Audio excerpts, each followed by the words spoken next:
أشهد أن لا إله إلا الله. Bismillah ar-Rahman ar-Rahim. Comment peut-on mourir sans la vérité? Aujourd'hui, notre frère suisse converti à l'islam, il va nous parler, Inch'Allah, d'une autre miracle scientifique dans le Coran. Au nom de Dieu, le tout clément, le tout miséricordieux. Caractéristique des mers profondes. Allah exalté soit-il dit, les actions des mécréants sont encore semblables à des ténèbres sur une mer profonde. Des vagues la recouvrent, vagues au-dessus desquelles s'élèvent d'autres vagues, sur lesquelles il y a d'épais nuages. Ténèbres entassées les unes au-dessus des autres. Quand quelqu'un étend la main, il ne la distingue presque pas. Celui qu'Allah prive de lumière n'a aucune lumière. Sourate la lumière, verset 40. An-Nur. La vérité scientifique. Encyclopédie. L'encyclopédie britannique dit, comme l'on peut le constater à partir des images satellitaires, le plus souvent les mers et les océans profonds sont couverts de nuages opaques peu translucides. Ces nuages reflètent une grande partie de la lumière du soleil dont ils ne laissent passer qu'une petite partie. Quant à la quantité de lumière qui réussit à passer à travers ces nuages, elle est en partie reflétée par les eaux de la mer et en partie absorbée par la mer. La quantité de lumière absorbée par la mer s'amenuise au fur et à mesure que l'on va en profondeur, créant un certain degré d'obscurité qui prévaut jusqu'à 200 mètres de profondeur. L'obscurité prend de l'ampleur après 1000 mètres de profondeur jusqu'au point qu'il n'y ait plus de visibilité. Le disque de Secchi fut le premier appareil utilisé pour mesurer la transparence de l'eau des océans. Les savants parvinrent à apercevoir entre 600 et 2700 mètres de profondeur des poissons qui voyaient et attrapaient leur proie à l'aide d'organes lumineux.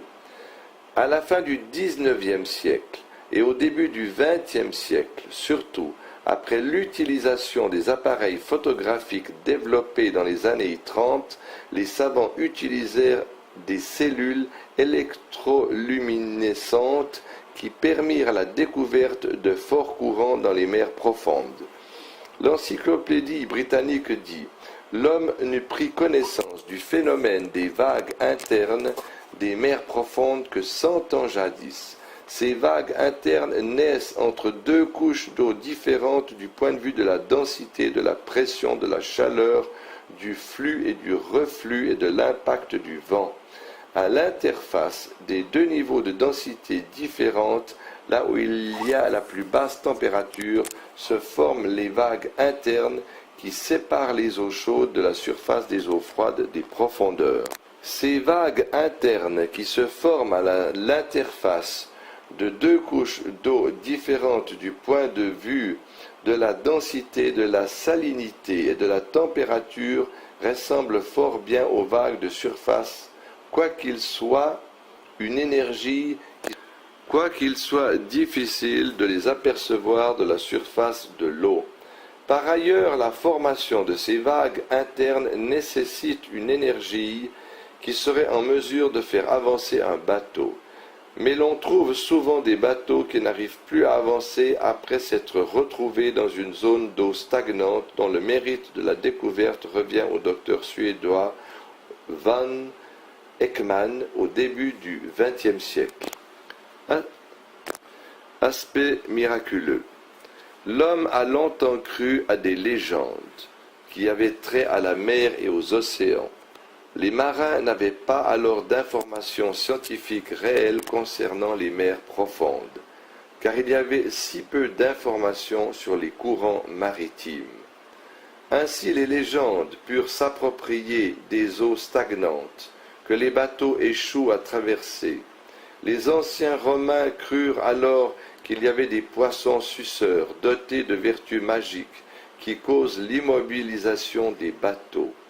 Bien que ces anciens savaient l'impact du vent sur les vagues de la surface, il leur était très difficile de savoir quoi que ce soit sur les vagues internes des mers profondes. L'histoire de la science démontre que les études océanographiques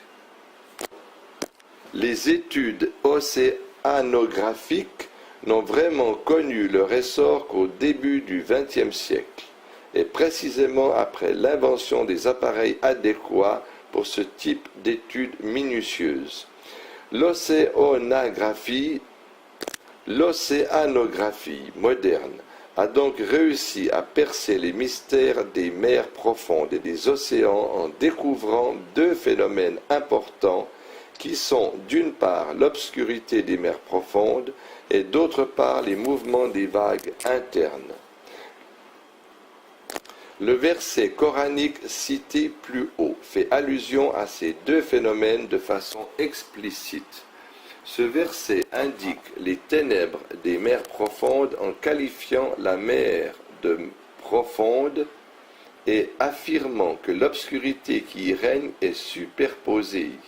Les exégètes disent à ce propos que les ténèbres en question sont l'ensemble des obscurités des nuages, des vagues et de la mer. Ténèbres qui privent de la vue quiconque y plonge. Les nuages condensés qui sont au-dessus de ces mers reflètent une partie de la lumière du soleil, tout comme les vagues de surface reflètent une autre partie de la lumière du soleil. Après quoi, les eaux absorbent les couleurs du spectre qui proviennent du soleil, couleur après couleur, jusqu'à ce que ces couleurs s'effacent complètement. Puis vient le rôle des vagues internes qui plongent les mers profondes dans une obscurité si noire que même l'on ne pourrait y voir sa propre main. L'expression coranique « ténèbres entassées les unes au-dessus des autres » décrit minutieusement la réalité des mers profondes. D'autre part, il faut noter que les poissons de ces mers profondes ne sont pas dotés d'yeux, mais plutôt d'organes lumineux dont Allah les a dotés pour éclairer leur route, raison pour laquelle Allah exalté dit dans ce verset mentionné plus haut, « Celui qu'Allah prive de lumière n'a aucune lumière ». Ce même verset fait allusion aux vagues internes en ces termes. Sur une mer profonde, des vagues la recouvrent, vagues au-dessus desquelles s'élèvent d'autres vagues. Ce qui veut dire que la vague interne est au-dessus de la mer profonde. Les océanographes corroborent. Les océanographes corroborent cela en affirmant que la mer profonde est différente de la mer de surface en ce sens que des vagues autres que les vagues de surface se forment à l'interface des deux mers. Ce que l'on ignorait 100 ans auparavant, le Coran a mentionné ces réalités scientifiques étonnantes 14 siècles jadis. Qui a pu communiquer ces informations à Mohammed? Il va de soi que seul Allah, exalté soit-il, a pu le faire.